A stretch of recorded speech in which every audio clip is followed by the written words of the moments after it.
வணக்கம். இன்னைக்கு சூப்பரான ரெசிபி தான். பூசணிக்காய் கூட்டு செய்ய போறேன். பூசணிக்காய் கூட்டுக்கு ஒரு பாதி கப் அளவுக்கு ஒயிட் கிட்னி பீன்ஸ் எடுத்து வச்சுக்குவோம். அதை ஒரு 2 தண்ணி அளவுக்கு கழுவி ஊற வச்சுக்குவோம். பூசணிக்காய் வெட்டுறதுக்கு முன்னாடி நீங்க இதை ஊற வச்சாலே போதும். மற்ற தானியங்க மாதிரி இது வேகிறதுக்கு ரொம்ப நேரம் எடுக்காது. அதனால சடனா நமக்கு ஒரு பிளானிங்கா இந்த மாதிரி ஏதாவது கூட்டு வைக்கணும் அப்படின்னா ஒயிட் கிட்னி பீன்ஸ் ஜாஸ்தி யூஸ் பண்ணுங்க, நல்லா பெஸ்டியா இருக்கும். இதை எடுத்து வச்சிடுவோம். இப்போ பம்கினை கிளீன் பண்ணி கட் பண்ணிக்கலாம். பூசணிக்காய் பாத்தீங்கன்னா நான் ஒரு 300 கிராம் வரைக்கும் எடுத்திருக்கிறேன். ஆக்சுவலா நான் வாங்கி ஒரு 2 days ஆகுது. கொஞ்சம் ஃப்ரிட்ஜ்ல எக்ஸ்ட்ரா கூலிங் ஆகி போச்சு. ஸோ கொஞ்சம் நடுவுல அந்த குடல் மட்டும் ஒரு மாதிரி ஆயிடுச்சு. பட் காய் நல்லா தான் இருந்துச்சு. அதனால அதை கிளீன் பண்ணி நான் யூஸ் பண்றேன்.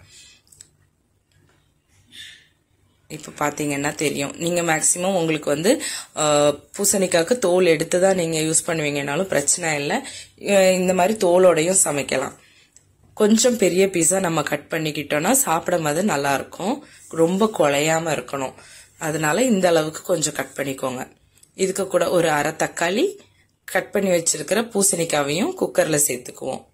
ஊற வச்சிருக்க கிட்னி பீன்ஸையும் இதுலயே சேர்த்துடலாம். இதுக்கு கூடவே ஒரு 2 கப் அளவுக்கு தண்ணி,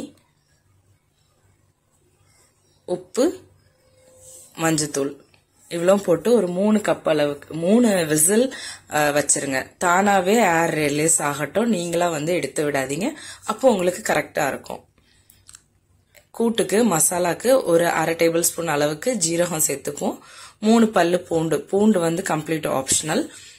இது 4 வரமிளகா, ஒரு 10 நிலக்கடலை, அரை கப்பு தேங்காய் இவ்வளவும் சேர்த்து தண்ணி விடாம அரைக்கணும். அது இல்லாம ரொம்பவும் அரைச்சிடக்கூடாது. நான் இந்த வீடியோலயே காட்டுறேன். ரொம்ப அரைச்சிட்டாலும் டேஸ்ட் நல்லா இருக்காது. அதனால ஒரு சுத்து விட்டு எடுத்துருங்க. அப்போ கரெக்டா இருக்கும். பாத்தீங்கன்னா தெரியும் உங்களுக்கு. இந்த அளவுக்கு நீங்க அரைச்சிருக்கணும்.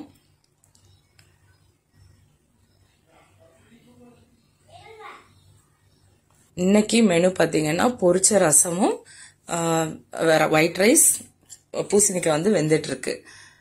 டைம் இருக்க நேரம் இந்த மாதிரி பொரிச்ச ரசம் வச்சுக்குவோம். இதையும் ஒரு நாள் கண்டிப்பா நான் ஷேர் பண்ற ரெசிபிய. இது இந்த அளவுக்கு நமக்கு பூசணிக்காய் நல்லா வெந்துருச்சு. இப்ப தாளிச்சுக்குவோம். ஒரு டேபிள் ஸ்பூன் எண்ணெய் சேர்த்துக்குவோம். தவால கடுகு போட்டுற அளவுக்கு எண்ணெய் சேர்த்தா போதும்.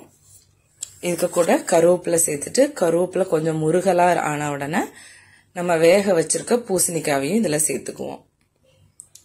ஒரு 2 நிமிஷம் கொதிச்சா போதும். இதுக்கு கூட நம்ம அரைச்சு வச்சிருக்கிற மசாலாவையும் சேர்த்து ஒரு 10 நிமிஷம் நல்லா கொதிக்க விடுங்க. நம்மளோட பூசணிக்காய் கூட்டு ரெடி. கண்டிப்பா நீங்களும் ட்ரை பண்ணி பாருங்க. தேங்க்யூ.